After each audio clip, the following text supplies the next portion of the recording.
ಕನ್ನಡಿಗರ number 1 choice Kannada matrimony.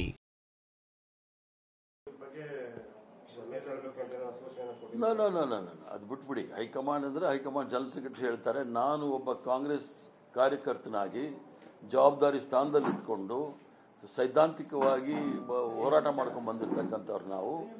RSS ಅವ್ರನ್ನ ನಿರಂತರವಾಗಿ ವಿರುದ್ಧ ಮಾಡ್ಕೊಂಡು ಬಂದವರು. ನಾನು ಹೇಳೋ ಜವಾಬ್ದಾರಿ ಹೇಳಾಯಿತು, ಅವರು ಏನು ಹೇಳಬೇಕು ಅವರು ಹೇಳಾಯಿತು, ಅಲ್ಲಿಗೆ ಅದು ಮುಗೀತು. ಹಲವು ಪ್ರಕರಣಗಳು ನಡೆದಿದ್ದಾವಲ್ಲ ಸರ್ ಕಾಂಗ್ರೆಸ್ನ ಒಳಗೆ.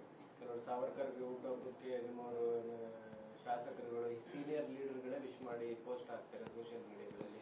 ನೀವು ಯಾವ್ದನ್ನು ವಿರೋಧಿಸ್ತಿರೋ ಅಂತ ಪರವಾಗಿರ್ತಕ್ಕಂಥ ಕಾಂಗ್ರೆಸ್ ಅದು ವೆರಿ ಅನ್ಫಾರ್ಚುನೇಟ್ ಅದು. ಯಾಕಂದರೆ ಕೆಲವರಿಗೆ ಅಷ್ಟು ಆಳವಾಗಿ ಕಾಂಗ್ರೆಸ್ ಪಕ್ಷದ ಇತಿಹಾಸ ತಿಳ್ಕೊಳ್ಳೋದು ಸುಲಭ ಅಲ್ಲ. ಕಾಂಗ್ರೆಸ್ ಪಕ್ಷ 69ರಿಂದ ಈಚೆಗೆ ಬರೀ ನಾವು MLA ಹೆಂಗಾಗಬೇಕು, MP ಹೇಗಾಗಬೇಕು, ಕಾರ್ಯಕ್ರಮಗಳು ಏನು ಮಾಡಬೇಕು ಅಂತ ಅಷ್ಟರಲ್ಲೇ ಇದ್ದಾರೆ ವಿನಃ ಸೈದ್ಧಾಂತಿಕವಾಗಿ ಇರ್ತಕ್ಕಂಥ. ಕನ್ನಡ ಮ್ಯಾಟ್ರಿಮೋನಿಯಲ್ಲಿ ಹೇರಾಳವಾದ ಚಾಯ್ಸ್ ಇದೆ. ಲಕ್ಷಾಂತರ ಜನರಿಗೆ ನಮ್ಮ ಕನ್ನಡ ಮ್ಯಾಟ್ರಿಮೋನಿ ಮೂಲಕ ಮದುವೆ ಆಗಿದೆ. ಇದಕ್ಕಿಂತ ಬೇರೇನ್ ಬೇಕು? ಕನ್ನಡಿಗರ ನಂಬರ್ 1 ಚಾಯ್ಸ್ ಕನ್ನಡ ಮ್ಯಾಟ್ರಿಮೋನಿ. ಅವರು ಬಹಳ ಕಡಿಮೆ ಜನ, ಆದಷ್ಟು ಈಗ ಪ್ರಯತ್ನ ಮಾಡ್ತಾ ಇದ್ದಾರೆ. ರಾಹುಲ್ ಗಾಂಧಿ ಅವರು ದಿನನಿತ್ಯ ಅವ್ರ ಮೇಲೆ 54 ಕೇಸ್ ಇಡೀ ದೇಶದಲ್ಲಿ ಬುಕ್ ಮಾಡಿದ್ದಾರೆ. RSS ಅವರು, ಸಂಘದವರು ಎಲ್ಲ. ಅವರು ಹೋರಾಟ ಮಾಡುವಾಗ ನಾವು ಅವ್ರ ಜೊತೆ ಕೈ ಜೋಡಿಸಬೇಕಾಗಿರೋ ಜವಾಬ್ದಾರಿ ನಮ್ದು. ಈಗ ರಾಜಣ್ಣ ಅವರಿಗೂ ಇದೇ ತರದೊಂದು ಕ್ಷಮೆ ಕೇಳೋ ಅವಕಾಶ ಕೊಡಬಹುದಾಗಿರ್ತದೆ. ರಾಹುಲ್ ಗಾಂಧಿ ವಿರುದ್ಧ ಮಾತನಾಡಿದ್ರು ಅಂತ. ಈಗ ರಾಹುಲ್ ಗಾಂಧಿ RSS ನ ಸೋಲಿಸಬೇಕು ಅಂತ ಫಸ್ಟ್ ಹೇಳಿದ್ರು ಹಿಂದೆ. ರಾಜಣ್ಣ ಅವರು ಹೇಳಿಕೆಗೆ ವ್ಯತಿರಿಕ್ತವಾಗಿ ನೋಡಿ, ರಾಜಣ್ಣ ಅವರು ರಾಹುಲ್ ಗಾಂಧಿ ವಿರುದ್ಧ ಎಲ್ಲೂ ಮಾತಾಡಿಲ್ಲ. ಕೆಲವು ವಿಚಾರಗಳನ್ನ ಹೇಳಿದ್ದಾರೆ ವಿನಃ ಅದು ತದ್ವಿರುದ್ಧವಾಗಿ ಕಂಡಿರ್ಬೋದು.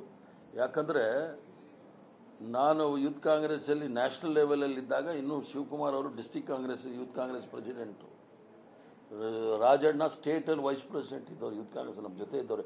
ಎಲ್ಲರದ್ದು ನಮಗೆ ಚೆನ್ನಾಗಿ ಗೊತ್ತಿದೆ ಯಾರ್ಯಾರ್ದು ನಿಲುವುಗಳು ಏನಿರುತ್ತೆ ಅಂತ ಹೇಳಿ.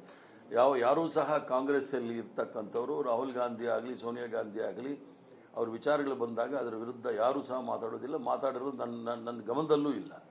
ಆದ್ದರಿಂದ ರಾಜಣ್ಣನೂ ಕಾಂಗ್ರೆಸ್ಸೇ, ಶಿವಕುಮಾರ್ ಅವರು ಕಾಂಗ್ರೆಸ್ಸೇ.